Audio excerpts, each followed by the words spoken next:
Oi, gente. Estou aqui mais uma vez para conversar um pouco mais a respeito da educação, do desenvolvimento das crianças e adolescentes. E hoje eu trago aqui uma pergunta que eu ouço muito, né, quando estou conversando com os pais, seja aqui no meu espaço, nas escolas, quando estou nas palestras. Os pais sempre me perguntam, né, quando eu não dominar o assunto que o meu filho está estudando, como que eu devo acompanhar? Eu ouço muito isso dos pais dos pré-adolescentes ou mesmo de crianças do quinto ano. Às vezes acontece pais de crianças menores dizem, hoje mudou muito a metodologia, a forma de abordar alguns conteúdos, os próprios conteúdos, eu não domino mais, não sei como ensinar.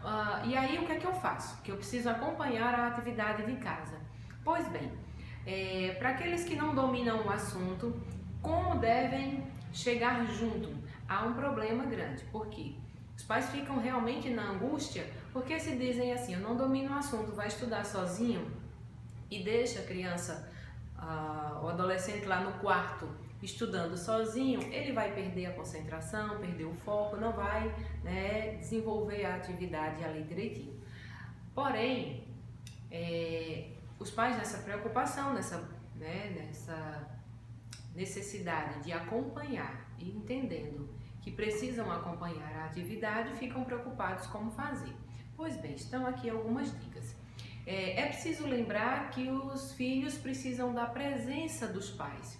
E essa presença, ela não precisa necessariamente que seja com um conteúdo, né, que você vá trazer um conteúdo da explanação, porque realmente às vezes você não domina. E você não precisa ficar angustiado ou buscando dominar um assunto para ensinar ao seu filho. Até porque nesse momento, lá na sua casa, o seu filho precisa do pai e da mãe, não do professor. O professor ele já tem na escola que você leva todos os dias, né? Então, lá a escola que você escolheu, a escola da sua confiança, ele tem um professor com a formação, com o conhecimento para trabalhar o conteúdo. Na casa ele precisa de pai e mãe. Então, o que é que o pai e a mãe irão fazer? Acompanhar, precisam estar presentes. E como isso acontece? Cobrando a atividade, observando a agenda, discutindo com ele, né? Você tem a atividade hoje, lembrar que já falamos isso em outros momentos, né? Uma conversa muito constante minha, aquelas que me acompanham na rádio, sempre ouvem muito eu falar. Cuidado para não trabalhar apenas a atividade de casa naquele dia que tem tarefa de casa. Estudante precisa estudar todos os dias, não sentar para estudar só quando tem a tarefa de casa, mas criar uma rotina, um momento de estudo onde se não tem tarefa de casa, se não tem exercício para casa, mas o estudante senta, lê um pouco, estuda um pouco, partilha daquele conteúdo com os pais, ou para os pais, ou apenas sentam lá e os pais fazem o quê? Qual a função aí, nesse momento do pai e da mãe? Cobrar isso. Então a presença para cobrar, para acompanhar, para que aconteça esse momento de estudo todos os dias.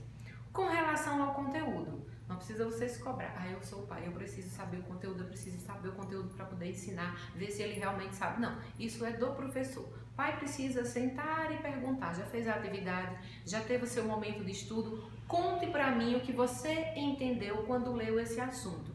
Você pode fazer muito bem isso, deixar o seu filho, isso acontece até com os menorzinhos, aqueles que já sabem ler sozinhos, que já têm autonomia, né, para ler sozinho. Senta lá, lê esse texto aqui, que daqui a pouco eu quero ouvir você me explicar do que o texto está falando. Então você depois retorna, dá autonomia para esse estudante, para esse filho, sentar, ler o seu texto, depois você senta e pergunta, e aí, o que você entendeu? Quais foram os pontos mais relevantes? O que você tem a me contar a respeito do assunto que você leu? Então aí começa realmente essa criança, esse pré-adolescente, ou mesmo adolescente, partilhar com você de um assunto que de repente é um assunto que mesmo você não domina. Então veja, você não precisa dominar o assunto para acompanhar o estudo de casa da sua criança, do seu pré ou do seu adolescente. Você pode estar lá muito bem perguntando o que ele entendeu sobre o assunto. E aí você cresce junto. E esse adolescente, essa criança, tem uma dúvida com relação ao tema estudado. Você pode dizer muito para ele: eu não conheço esse assunto, não domino, mas o que você sabe dele? Fale para mim. Onde nós poderíamos pesquisar sobre o assunto?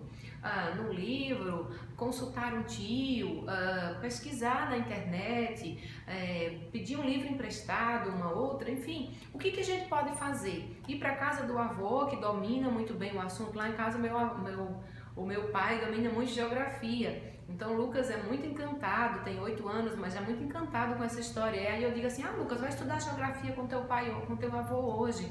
Que é algo que eu realmente, assim, não tenho tanta habilidade, né, para trabalhar algumas questões, alguns conceitos com o Lucas. E aí vai o avô e faz isso. Então, isso é legal, porque você como pai não precisa ser o professor do seu filho de todas as disciplinas. Você precisa ser alguém que acompanha, que delega isso. Se o avô domina um assunto, leva para casa do avô, vai ser extremamente gostoso, prazeroso.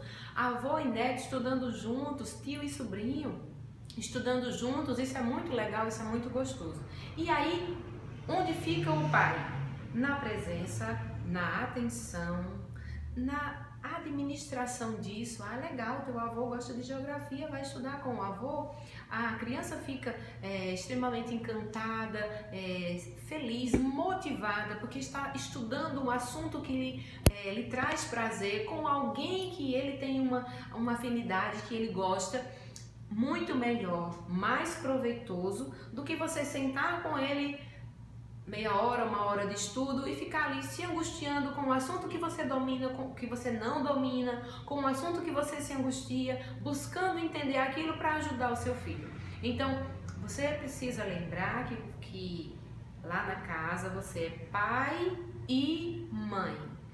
E pai e mãe acompanha, conduz esse processo e faz a cobrança, não aquela cobrança, você tem que fazer a tarefa de casa, não é essa cobrança, é a cobrança no sentido de responsabilidade mesmo, tá? É cobrar dessa criança, desse adolescente, que ele precisa ter um momento de estudo todos os dias e cobrar para que isso aconteça, acompanhar, né? Quando eu falo cobrar no sentido de dizer ou de orientar e trazer para aquela criança, para aquele adolescente que estudar é necessário, é preciso, faz parte, porque tem aqueles que dizem: eu não gosto muito, que chato. Sim, mas é preciso fazer. Nós, durante o dia inteiro, não fazemos só aquilo que nos proporciona enorme prazer. Nós fazemos aquilo que nos dá grande prazer, mas também nós fazemos aquilo que é da nossa obrigação, que precisa ser feito, que precisa ser contemplado. Então terá aquelas crianças que adorarão estudar, sentar 1 hora, meia hora com a mãe, com o pai, com o avô, estudar bastante. Vai ter aquela criança que vai gostar. Tem aquele que não, que chato, tal. É aí onde é a hora da cobrança. Sim, mas a gente não faz só aquilo que a gente adora. A gente faz aquilo também que é da nossa responsabilidade, que é o nosso dever, o nosso cumprimento, que nós precisamos cumprir, né? Daí aquele tema, o dever de casa, né? Aquele título que é usado para atividade, para tarefa de casa, para atividade, mas que já foi tão usado em outro tempo. O dever de casa é um dever, é preciso cumprir, é preciso fazer. Nesse momento é um dever, é preciso cumprir, é preciso executar. E o pai e a mãe estão ali para estimular, para trazer motivação, para conduzir, né, administrar isso e para cobrar para que aconteça. E aí sim, essa criança, esse adolescente terá um momento de estudo gostoso todos os dias, né? Vamos ficando por aqui, entendendo que é importante acompanhar sempre os filhos e lembrando, pai e mãe não precisa dominar tudo, precisa ter em mente uma coisa só, que a sua função como pai e mãe é acompanhar, estar junto, e juntos crescem e aprendem, né, como em todos os tópicos que já temos discutido e conversado sempre. Pai e mãe estão aqui para crescer junto com os filhos. Então, se você gostou do vídeo, deixe o seu comentário e até o próximo.